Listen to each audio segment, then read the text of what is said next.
میرے پاس ملنے کے لیے میرے جو شاگرد آتے ان کے، یہ اکثر جب جیل کی دیوار پر آ کر کھڑے ہوتے، ان کی آنکھیں لال، یہ آنسو بہاتے 15 منٹ ملاقات کر کے چلے جاتے۔ آپ کو کیا اندازہ ہے اندر کے حالات ایک دن 1 سال کے برابر لگنے لگتا ہے، گھٹتے رہتے، لیکن ایک بات کا احساس بار بار ہوتا کہ یہ ساری محبتیں ایک طرف ہے، لیکن ہم جس کے لیے کھڑے ہوئے ہیں اس کی محبت میں کوئی سمجھوتا نہیں۔ السلام علیکم ورحمۃ اللہ وبرکاتہ۔ پیارے ناظرین، جیسا کہ آپ کو معلوم ہے، مفتی سلمان اظہری جو کہ ابھی کچھ دن پہلے رہا ہوئے ہیں جیل سے، تقریباً 8-9 مہینے کی مدت کے بعد جیل سے ان کو بیل ملی ہے۔ پورے ملک ہندوستان کے اندر خوشیوں کا ماحول بھی پیدا ہوا تھا۔ اس سے پہلے ہم نے مفتی سلمان اظہری کے اوپر بہت سی ویڈیوز بنائی تھی اور ان کے بارے میں بتایا تھا، لیکن ایک ابھی تازہ ترین اپڈیٹ، آج ہفتہ ہے، کل جمعہ تھا، کل جمعے کے دن مفتی سلمان اظہری نے مسجد کے اندر ایک بیان دیا اور اپنی درد بھری کہانی بتائی۔ جیل میں ان کے ساتھ میں کیا ہوا، جیل میں جب لوگ ان سے ملنے جاتے تھے تو ان کے دل پہ کیا گزرتا تھا، ان کے بچے اس وقت کیسا محسوس کر رہے تھے جب وہ جیل کے اندر موجود تھے، ایک ایک منٹ، ایک ایک گھنٹہ کتنا گراں گزرتا تھا اس وقت جب وہ جیل میں تھے۔ اپنی پوری داستان بتائی کہ 8-9 مہینے کا عرصہ کس قدر لمبے عرصے کے برابر گزرا۔ چلیے مفتی سلمان اظہری کا وہ لیٹسٹ بیان سنتے ہیں جو کہ مفتی صاحب نے کل جمعے کے دن دیا۔ ویڈیو کلپ آپ اپنی اسکرین میں دیکھ سکتے ہیں۔ یہ میرے استاد گرامی، مربی، استاذ الاساتذہ، برادر گرامی حضرت العلامہ مفتی زبیر احمد صاحب قبلہ ادام اللہ اقبالہ، جنہوں نے دن رات ایک کر دیے تھے۔ میرے خیال سے 8 مہینے میں جتنے ان کے بال سفید ہوئے اس سے زیادہ نہیں ہوئے ہوں گے، صرف اس لیے نہیں کہ ایک بھائی کے لیے، اس لیے بھی لڑ رہے تھے کہ ایک عالم کے لیے جس سے دین کا بہت سارا حصہ وابستہ ہے۔ ان کی محنتیں رائگاں نہ گئیں۔ بہت سارے میرے احباب و اقربا، خاص طور پر مدن پورہ اور وکرولی سے، جنہوں نے اپنے گھر بار چھوڑ کر میرے لیے دوڑتے بھاگتے رہے، اللہ رب العزت اس بات کا شاہد ہے، ایک ایک دن اندر میں نے سب کے لیے دعائیں کی ہیں، اور ایسا نہیں کہ کوئی دن بھولا جاتا، اور باہر کی ہمیشہ یہ خبریں آتی رہتی ہیں کہ حالات کیسے کے کیسے ہوتے جا رہے ہیں۔ کبھی اگر گھبراہٹ اور بے چینی ہوتی تو میرے عزیزوں صرف ایک ہی بات ہمارے پاس تھی علاج کے لیے، ایک ہی علاج تھا۔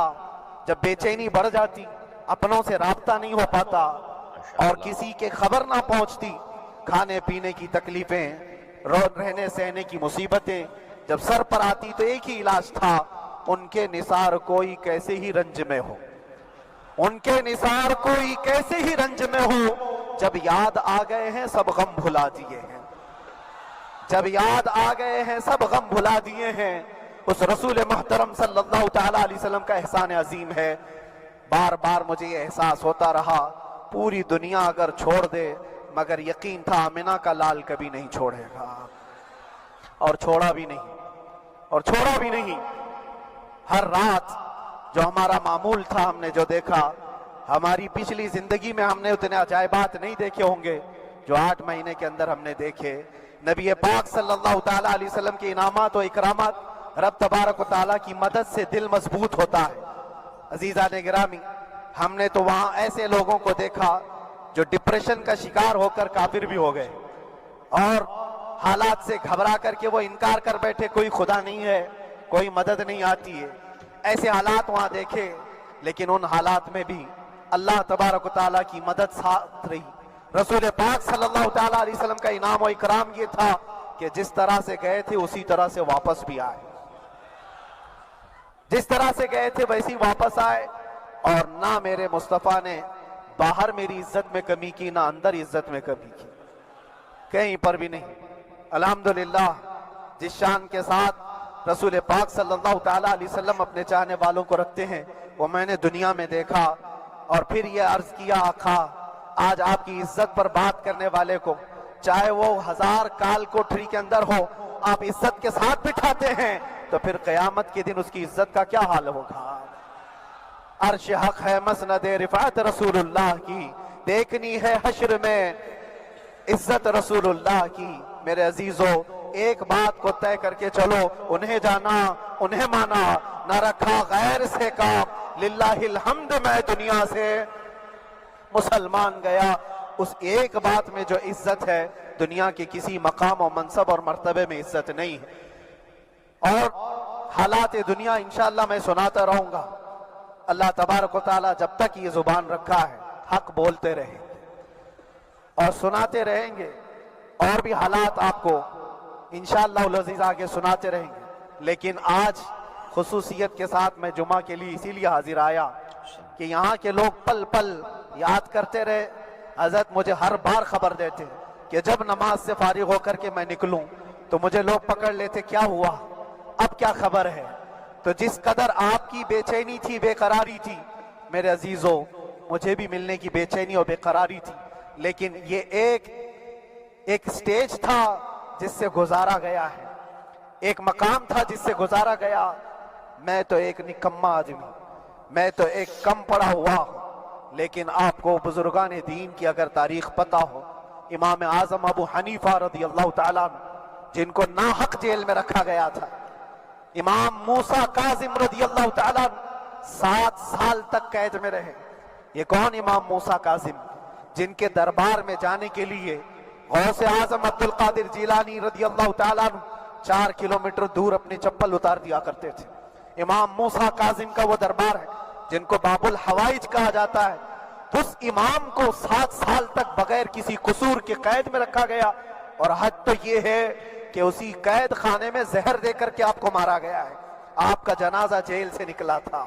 امام احمد بن حنبل جن کو 5 لاکھ حدیثیں یاد ہیں نبی پاک صلی اللہ تعالیٰ علیہ وسلم کی، بغداد کے سرے بازار آپ کو ننگی پیٹھ پر کوڑے مارے گئے۔